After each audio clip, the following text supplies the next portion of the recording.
পদ বা টার্ম ইংলিশে, যেমন x y z, x square y, z x, এগুলো হচ্ছে এক একটা টার্ম, এগুলো সিঙ্গেল টার্ম, এগুলো হচ্ছে এক একটা টার্ম। তারপর জানতে হবে রাশি বা সংখ্যামালা,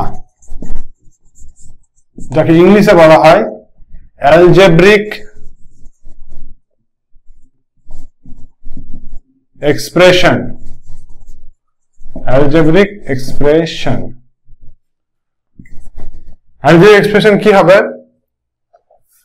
যেমন ধরেন x square y plus 2x square y plus z, এটা হচ্ছে একটা অ্যালজেব্রিক এক্সপ্রেশন, এটা হচ্ছে 1। তাহলে আমি কি বলবো?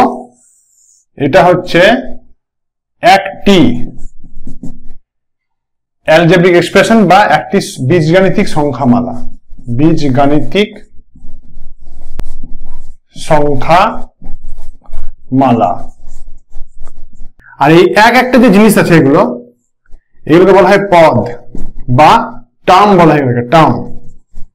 তো এখানে 3 পদই আছে, তাহলে একে বলা হবে ত্রিপদী বা বহুপদী বললে ভুল, অনেকগুলো পদকে বহুপদী, যাকে ইংলিশে বলা হয় ট্রাইনোমিয়াল।